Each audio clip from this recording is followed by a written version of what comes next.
Children, today I will explain question number 8 and 9 of exercise 2.5 and also question number 1, 2 and 3 of exercise 2.6. Now let's begin with question number 8. There are two character students, Shama and Sarala. So what Shama is doing? Shama bought 5 kg 300 grams of apples and 3 kg 250 grams of mangoes. At the same time, Sarala bought 4 kg 800 grams of oranges and 4 kg 150 grams of bananas. Now the final question is, who bought more fruits? So in this case, we have to see what is the total fruits bought by Shama, and also we have to check what is the total fruits bought by Sarala, and then we have to compare the values.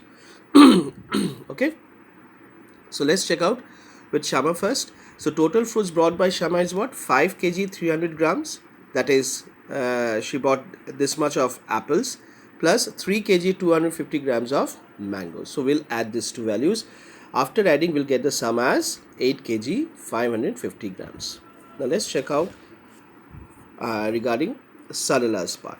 So total fruits bought by Sarala is 4 kg 800 grams of oranges plus 4 kg 150 grams of banana she bought. Now we'll again add up these two and we'll get the sum as 8 kg 950 grams. Okay, now just compare the values. Which value is more? So 8 kg is quite very similar, but if we see the gram portion, then Sarala is quite ahead from Shama. So finally we'll give the answer as, therefore Sarala bought more fruits. This is as simple as this, students. Now let's move on to question number 9.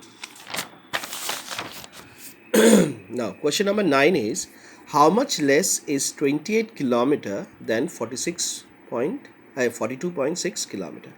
It is a simple sum. They are just asking the difference between these two numbers.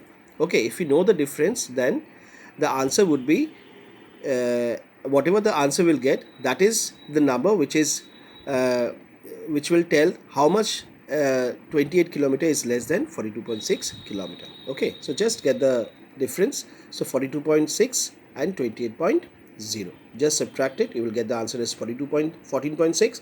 So therefore 28 kilometer is 14.6 kilometer less than 42.6 kilometer. Okay, so this very very simple question. Now let's move on to exercise number 2.6. Now the first question of 2.6 is, you have to just multiply it, student. Okay, so find 0.2 into 6. So what I've done is that I first converted this particular decimal form into fractional form. So as per as the rule, if you see that we have to check that how many digits are there on the right hand side of the decimal. So it is only 1. So I have given 2 by 10. If there would have been 2, then I would have been given 2 zeros. Okay, so 0.2 can be written as 2 by 10 into 6. So just multiply the numerators and the denominators. Do not reduce the values. Okay, just simply just multiply. 2 6 are 12 and 10 1s are 10.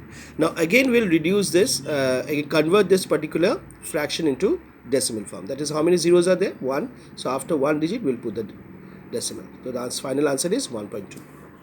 The same thing we'll do with the second sum. That is sum number 3. 2.71 into 4. Now check out how many digits are there just after the decimal. There are 2. So we'll give 2 zeros. So how to write 2.71? 271 upon 100 into 4. Now the same thing we'll do.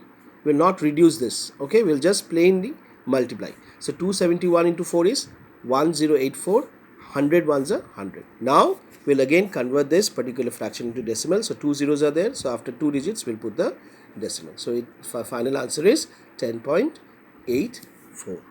Well, let's check out with the another sum. So 2 into 0.86. So it is in the decimal form. We have to convert into fractional form. So 2 into 86 upon 100. Why 100? Because after decimal, how many digits are there? 2. Now just multiply it again the same way. So 2 into 86 is 172. Okay, and 100 ones are 100. Now again we have to convert this into decimal form. How many zeros? 2. So after 2 digits we'll put the point. So it will look like 1.72. So this is how exactly you have to do question number 1. Question number 2 is in question number 2, there's one particular rectangle is given. Okay, and the length is given 5.7 centimeter and breadth is given 3 centimeter. Okay, now you have to find the area of that rectangle. So we have studied in our earlier classes. So area of rectangle is what? Length into breadth. Now just put the value of length. What is it? 5.7. So you write 5.7 into, what is the breadth? 3. Now as because there are 2 centimeters are there, so I have written centimeter into centimeter is what? Centimeter square. Okay, now we'll just multiply this. So how to multiply? Convert this into decimal fractional form. So how many digits are there after decimal? 1. So we'll write 57 by 10 into 3. So just again we'll do the same, follow the same process. That is 57 into 3 is 171. 10 ones are 10. Now convert this into decimal form again. How many zeros? 1. So after 1 only we'll put the point. That is 17.1 centimeter square. Okay students, I hope it is very easy. Now let's move on to question number 3. Excuse me. Question number 3. It is very similar to the first number 1 sum. Now what is there? 36.8 into 10. It is sum number 2 of question number 3. So again we'll convert this into the fractional form. So it will look like 368 by 10 into 10. Now this time, as because we are multiplying with 10, 100 and 1000, so we'll just reduce this. So 10, we'll reduce this to zeros. The final answer is 368. Now let's see what happens when we multiply with 100. Same thing students. 156.1 into 100. So we'll convert this into decimal form. So it will look like fractional form. So it will look like 1561 upon 10 into 100. So just reduce the zeros. So the final answer is 1561, and we'll add this 2 zeros out here. So the final answer is 15610. So the next number is I've shown is that any decimal form is multiplied with 1000. So 0.03 can be written as 3 upon 100 into 1000. Reduce these 2 zeros. The final answer is 3 into 10 is 30. Okay. So today's assignment is question number 8 and 9 are of exercise 2.5 and 1, 2, 3 of exercise 2.6. Okay. Thank you and take care.